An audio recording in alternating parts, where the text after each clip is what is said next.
नमस्कार, आप देख रहे हैं 4 PM और मैं हूं आपके साथ सिमरन। जम्मू कश्मीर के पहलगाम में हुए आतंकी हमले की चर्चा जोरों पर है। देश की जनता को इस आतंकी घटना ने झकझोर के रख दिया है। सभी में रोष व्याप्त है। देश में शहर शहर पाकिस्तान के विरोध प्रदर्शन किया जा रहा है। कैडल मार्च निकाला जा रहा है। सरकार से पाकिस्तान के खिलाफ कड़ा एक्शन लेने की मांग की जा रही है। वहीं अब पहलगाम आतंकी हमले को लेकर सरकार पर भी सवाल उठने लगे हैं। बता दूं आपको कि घाटी में आतंकी हमला मोदी सरकार की नाकामी को बयां करता है। वादियों में खुशियां मनाने गए सैलानियों की चीत्कार देश की जनता के कलेजे को चीर रही है और सरकार की नाकामी पे आवाज उठा रही है। पहलगाम में रोज हजारों की संख्या में सैलानी आते हैं, फिर उनकी सुरक्षा के लिए वहां पे सेना की तैनाती क्यों नहीं की गई? खुफिया एजेंसियों के नाक के नीचे इतनी बड़ी आतंकी घटना हो गई और देश के खुफिया तंत्र को इस घटना के घटित होने की भनक तक नहीं लगी। वहीं अब पहलगाम हमले को लेकर पूर्व सेना प्रमुख ने बड़ा खुलासा कर दिया है, जिससे कि मोदी और शाह की परेशानी बढ़ गई है और देश की जनता सरकार के इतने बड़े फेलियर को लेकर मोदी शाह से इस्तीफा देने की मांग कर रही है। आपको बता दें कि पूर्व सेना प्रमुख ने मोदी सरकार को आड़े हाथों लेते हुए इस घटना को खुफिया विफलता बता दिया है। बता दें कि उन्होंने कहा कि इतनी बड़ी घटना को हो जाती है, देश की खुफिया एजेंसी को इसकी भनक तक नहीं लगती है कि घाटी में इतनी बड़ी घटना होने वाली है। आतंकी हमेशा सेना की ड्रेस पहन के भारतीय सरहद में चले जाते हैं और घटना को अंजाम देके बहुत ही आसानी से वहां से चले आते हैं। ये सरकार की सबसे बड़ी विफलता है। आपको बता दें कि थल सेना के पूर्व प्रमुख रिटायर्ड जनरल शंकर रॉय चौधरी ने साफ तौर पर कहा कि पहलगाम आतंकी हमला एक खुफिया विफलता है और उन्होंने शीर्ष स्तर पे इसकी जवाबदेही तय करने की मांग की है। भारतीय सेना के 18वें जनरल रहे शंकर राय चौधरी ने कहा कि मुझे शक है कि ये खुफिया विफलता है। किसी को तो इस लापरवाही का जवाब देना चाहिए, इसकी जवाबदेही तय होना चाहिए और जो भी दोषी पाया जाए उसके खिलाफ कड़ी कार्रवाई होनी चाहिए। पूर्व आर्मी चीफ ने कहा कि पहलगाम हमले में पाकिस्तान और पाकिस्तान की खुफिया एजेंसी ISI की भूमिका है, जिसमें 26 निर्दोष पर्यटकों की आतंकियों ने हत्या कर दी। इस हमले के पीछे आतंकवादी संगठन लश्कर ए तैयबा के प्रॉक्सी संगठन द रेजिस्टेंट फ्रंट का हाथ होने का दावा किया जा रहा है। रिटायर्ड जनरल शंकर राय चौधरी ने कहा कि इतनी संख्या में आतंकवादी सीमा पार कैसे आ गए, इसकी जांच होनी चाहिए। उन्होंने कहा कि पाकिस्तान पे सिर्फ कूटनीतिक दबाव बनाना ही काफी नहीं है, बल्कि सैन्य कार्रवाई भी होनी चाहिए। आपको बता दें कि पूर्व सेना प्रमुख शंकर राय चौधरी ने कहा कि हमें सख्त जवाब देने की जरूरत है। मुझे तो ऐसा ही लगता है, हालांकि हमें अंतर्राष्ट्रीय कूटनीति का भी ध्यान रखना चाहिए। अब बस बहुत हुआ। आतंकियों को स्थानीय मदद मिलने की आशंका पर उन्होंने कहा कि मैं दावे से नहीं कह रहा हूं, लेकिन हमें अपने आंख और कान खुले रखने चाहिए। पाकिस्तान और ISI हमेशा सक्रिय रहते हैं। हमारे पास भी अपनी खुफिया एजेंसी है, हमें भी उनका प्रभावी तरीके से इस्तेमाल करना चाहिए। पाकिस्तान आर्मी चीफ के 2 नेशन थ्योरी को लेकर उन्होंने दिए गए बयान पे शंकर राय चौधरी ने कहा कि पाकिस्तान में यही एक चीज है जो काम करती है, लेकिन आम नागरिकों को निशाना नहीं बनाना चाहिए।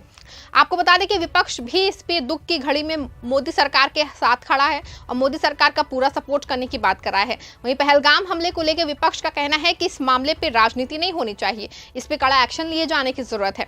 पूरा देश सरकार के साथ खड़ा है, देश की 140 करोड़ जनता साथ है, फिर किस बात का इंतजार है? किसी कड़ी में जो है आपको बता दें तेलंगाना के मुख्यमंत्री रेवंत रेड्डी, उन्होंने जो प्रधानमंत्री मोदी हैं सरकार से पहलगाम आतंकी हमले के लिए पाकिस्तान को करारा जवाब देने की मांग की है। उन्होंने कहा कि जिन आतंकवादियों ने अपने देश के ऊपर हमला किया है, इस हमले के खिलाफ हम 140 करोड़ लोगों को मुंह तोड़ जवाब देने का वक्त अब आ गया है। तेलंगाना राज्य से 4 करोड़ जनता और 100 देशों से ज्यादा के प्रतिनिधियों ने हमें आतंकवाद के खिलाफ लड़ने का समर्थन दिया है। हम सभी मिलकर प्रधानमंत्री नरेंद्र मोदी का मदद करेंगे। और क्या कुछ कहा आप भी जरा सुन लीजिए। मैं इस मौके पे इस देश प्रधानमंत्री नरेंद्र मोदी जी से एक ही गुजारिश है, ये ऐसे मौके पे जो आतंकवादी अपने देशवासियों के ऊपर हमला किए, ऐसे हमला को हम सब इकट्ठा होकर 140 करोड़ लोग हम सब मिलके मुंह तोड़ जवाब देने का वक्त आए। इसीलिए आज तेलंगाना राज्य से 4 करोड़ जनता और दुनिया सबसे कम 100 देशों का उनके प्रतिनिधि यहाँ पर हाजिर होकर अपने साथ जोड़ के आतंकवादियों के खिलाफ लड़ने के लिए हमको मदद दिए। हम लोग सब मिलके इस देश प्रधानमंत्री को हम मदद देंगे। प्रधानमंत्री जी मोदी जी 1967 चीन ने अपने देश के ऊपर हमला किए तो इंदिरा जी ने मुंह तोड़ जवाब दिए। उसके बाद पाकिस्तान 1971 में इस देश के ऊपर हमला किए तो इंदिरा जी ने पाकिस्तान को मुंह तोड़ जवाब देकर एक धक्का में दो टुकड़े किए पाकिस्तान को, एक बांग्लादेश दूसरा पाकिस्तान। उस वक्त अटल बिहारी वाजपेयी जी ने ये कहा, इंदिरा जी को दुर्गा माता ने कहा, आप दुर्गा माता के भक्त हो, हमें पता है, दुर्गा माता को याद करो, अभी पाकिस्तान के ऊपर जो हमला करना है, जो भी करना है आप आगे करो। आज पाकिस्तान के खिलाफ कदम उठाना है, समझौता का समय नहीं है, मुंह तोड़ जवाब देना है। इसीलिए आप आगे बढ़ो, हम लोग आपके साथ में रहेंगे। 140 करोड़ भारतीय वासियों आपके साथ है। पीओके को पाकिस्तान को दो टुकड़ा करो, पाक ऑक्युपाइड कश्मीर हिंदुस्तान में मिला दो, हम साथ में रहेंगे। आप दुर्गा माता के भक्त हो ना, इंदिरा जी को याद करो। आज जो मुंह तोड़ जवाब आतंकवादियों को देने के लिए हम लोग यहाँ हैदराबाद शहर में, हम लोग नेकलेस रोड में यहाँ इकट्ठा हो गए, हम आपको मदद देंगे। अभी राजनीति करने का समय नहीं है, कोई पार्टी का नाम लेने का समय नहीं है।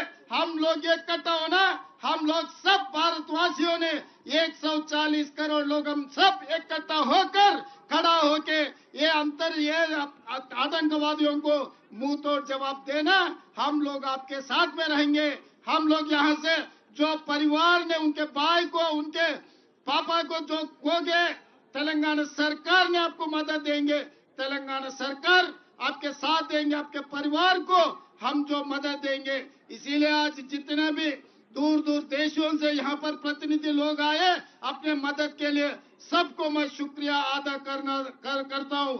सब पार्टियों के पार्टी झंडा छोड़कर सब भारतवासियों बनकर नेकलेस रोड में आ गए, सबको धन्यवाद देना चाहता हूँ। मोदी जी कदम उठाओ, जो मुंह तोड़ जवाब दो आतंकवादियों को। धन्यवाद मित्रों। सुना आपने, अपने सीएम रेवंत रेड्डी ने 100 देशों के प्रतिनिधियों के साथ मोदी सरकार का पूरा सपोर्ट करने का वादा किया है। वहीं अब मोदी सरकार को बस इस आतंकवाद के खिलाफ ठोस कदम उठाने की जरूरत है। बता दें कि रेवंत रेड्डी ने कहा कि 1967 में जब हमारे देश के ऊपर हमला किया तो इंदिरा जी ने मुंह तोड़ जवाब दिया था। इसके बाद पाकिस्तान ने 1971 में जब इस देश के ऊपर हमला किया तो इंदिरा जी ने पाकिस्तान को मुंह तोड़ जवाब देते हुए इसके दो टुकड़े किए, जिसमें एक पाकिस्तान और दूसरा बांग्लादेश बना। उस समय अटल बिहारी वाजपेयी जी ने कहा था कि इंदिरा जी को दुर्गा माता ने कहा, अब दुर्गा माता के भक्तों, दुर्गा माता को याद करो, अब पाकिस्तान के ऊपर हमला या फिर जो भी करना है उसको पूरा करो। वही रेवंत रेड्डी ने हुंकार भरते हुए कहा कि ये समझौते का समय नहीं है, बल्कि पाकिस्तान के खिलाफ कदम उठाना है। और उन्होंने कहा कि पीएम मोदी जी 140 करोड़ देशवासी आपके साथ हैं। आज हम सभी हैदराबाद में इकट्ठा हुए हैं। ये समय राजनीति का नहीं है, ये समय पार्टी का नाम लेने का भी नहीं है। उन्होंने कहा कि पहलगाम घटना में जो भी भाई, पिता और बेटे की मौत हुई है, तेलंगाना परिवार उसके साथ है और हम आपको पूरा मदद करेंगे। उन्होंने दूसरे देशों से आए प्रतिनिधियों का शुक्रिया भी अदा किया। वहीं अब देखना होगा कि विपक्ष और देश की जनता का फुल सपोर्ट पाके पीएम मोदी आतंकवाद को जड़ से खत्म करने के लिए क्या कुछ कदम उठाते हैं। ये तो खैर आने वाले वक्त में पता चल पाएगा। इस खबर में बस इतना ही। आप देखते रहें 4 PM। धन्यवाद।